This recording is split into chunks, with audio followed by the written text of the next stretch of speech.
अब देखेंगे abnormal protein functions. Abnormal protein function cause disease. Abnormal protein function का काम क्या है कि जो हमारे बॉडी में प्रोटीन्स होता है वो प्रॉपर फंक्शन नहीं करता है किसी कारण से। अब वो कारण क्या हो सकता है कि प्रॉपर फंक्शन नहीं करने का कारण क्या है कि उसके सिंथेसिस में कुछ प्रॉब्लम आ गया, यानी एमिनो एसिड का जो सीक्वेंस है उसमें कोई चेंजिंग आ जाए, या जो numbers of amino acid protein के सिंथेसिस में जो नंबर्स ऑफ एमिनो एसिड जो होगा वो इंक्रीज डिक्रीज कर जाए, या एक एमिनो एसिड रिमूव हो जाए, तो उसके कारण उसमें क्या होता है कि उस प्रोटीन में क्या होता है, एबनॉर्मलिटी आ जाता है। एबनॉर्मलिटी आने के कारण डिजीज आ जाता है, जैसे लैक्टोज्यूरिया, गैलेक्टेजेमिया, हीमोक्रोमैटोसिस, थैलेसेमिया, ये सिकल सेल एनीमिया, ये सब डिजीज है। जब डिजीज पढ़ेंगे तो वहां इसका डेप्थ में हम स्टडी करते हैं। तो ये सब जो डिजीज जो आता है ये एबनॉर्मल प्रोटीन फंक्शंस में आता है, यानी इसमें जो प्रोटीन्स, जो एंजाइम्स, जो हार्मोन्स जो होंगे वो प्रॉपर फंक्शन नहीं करता है। इसके कारण ये क्या होता है, ये डिजीज हो जाता है। जैसे function of proteins depends upon the structure of protein. तो ये फंक्शन ऑफ जो प्रोटीन होगा, प्रोटीन के प्रॉपर फंक्शन होने के लिए ये डिपेंड करता है कि प्रोटीन के स्ट्रक्चर पर। प्रोटीन का स्ट्रक्चर जो होगा वो डिपेंड करेगा नंबर्स ऑफ एमिनो एसिड, और सीक्वेंस क्या है प्रोटीन एमिनो एसिड का प्रोटीन में, उस पर डिपेंड करता है। अब स्ट्रक्चर की हम इसके बाद हम बात करेंगे। ऐसे प्रोटीन का जो स्ट्रक्चर होता है, there are 4 types of structure of the protein. 4 तरह का स्ट्रक्चर होता है प्रोटीन में। एक होता है प्राइमरी स्ट्रक्चर, दूसरा होता है सेकेंडरी होता है स्ट्रक्चर, थर्ड आता है इसमें टर्शियरी स्ट्रक्चर, चौथा आता है क्वाटरनरी स्ट्रक्चर। तो ये 4 तरह का स्ट्रक्चर है प्रोटीन का।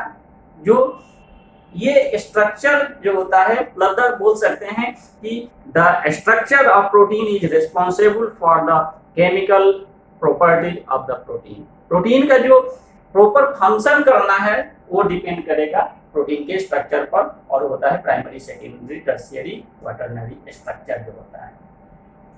अब ये बोलेंगे कि इम्प्रॉपर स्ट्रक्चर लीड्स डिजीज, यानी अगर स्ट्रक्चर में अगर कोई चेंजिंग आता है प्रोटीन का, तो स्ट्रक्चर में अगर चेंजिंग आ गया उसमें, या किसी कारण से प्रोटीन के स्ट्रक्चर को हम चेंज कर देते हैं, तो उसका जो बेसिक प्रॉपर्टी होगा या वो जो बेसिक फंक्शन जो परफॉर्म करता है वो क्या करेगा, वो फंक्शन नहीं कर पाता है प्रोटीन।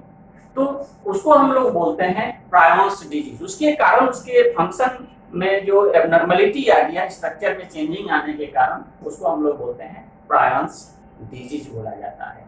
अब आते हैं क्लासिफिकेशन ऑफ प्रोटीन्स। प्रोटीन्स का क्लासिफिकेशन जब हम करते हैं, मेनी वेज, मतलब बहुत तरह के उसके वेज हैं जिससे हम लोग क्लासिफिकेशन करते हैं प्रोटीन्स का। अगर फर्स्ट हम वे की बात करेंगे, वो होता है बेस्ड ऑन सोलेबिलिटी।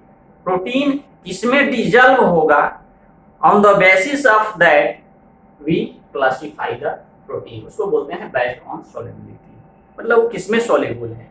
तो पहला इसमें आता है एल्ब्यूमिन। एल्ब्यूमिन एक तरह का क्या होता है, प्रोटीन्स होता है। वैसे proteins which is soluble in water and salt, जो वाटर में डिजल्व कर जाए, सोल्यूबल हो, और जो साल्ट में डिजल्व कर जाता हो, वैसे प्रोटीन आता है एल्ब्यूमिन की श्रेणी में। इस कैटेगरी में हम रखते हैं, एल्ब्यूमिन उसको बोला जाता है। सेकेंड इसमें होता है ग्लोब्यूलिन।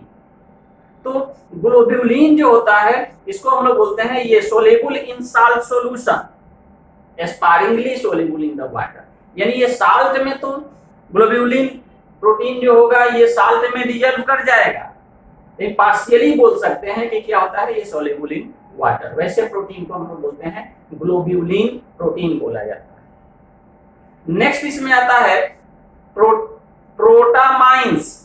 प्रोटामाइंस को बोला जाता है ये that protein which soluble in water, dilute acid and alkalies, that is called the प्रोटामाइंस।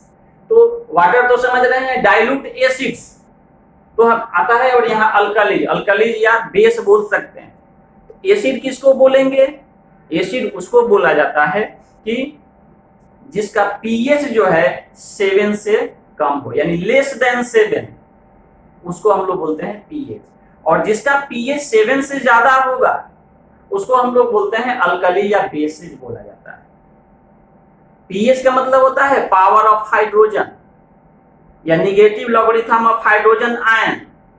अब इसमें भी होता है एसिड और बेस में भी होता है स्ट्रॉन्ग एसिड और weak acid, strong base weak base, और वो भी डिपेंड करता है कि वो कंप्लीटली एक्वस सॉल्यूशन में कितना हाइड्रोजन दे रहा है और कितना OH दे रहा है, उस पर ये डिपेंड करता है कि इसकी एसिडिटी क्या है और उसकी अल्कलिनिटी क्या होता है। उसको रखते हैं हम प्रोटामाइंस में। उसके बाद आता है हिस्टोन प्रोटीन।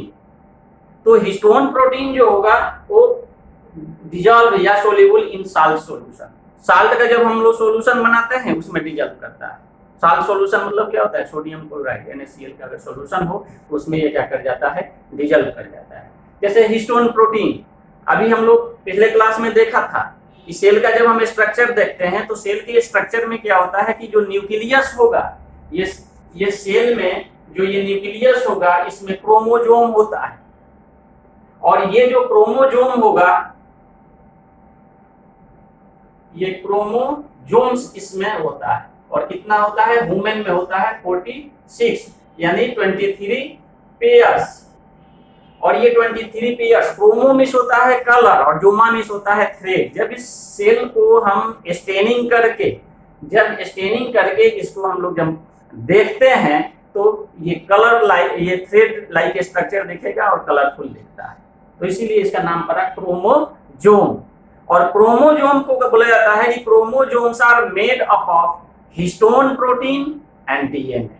तो क्रोमोसोम में डीएनए रहता है और हिस्टोन प्रोटीन रहता है, कुछ नॉन हिस्टोन भी प्रोटीन रहता है।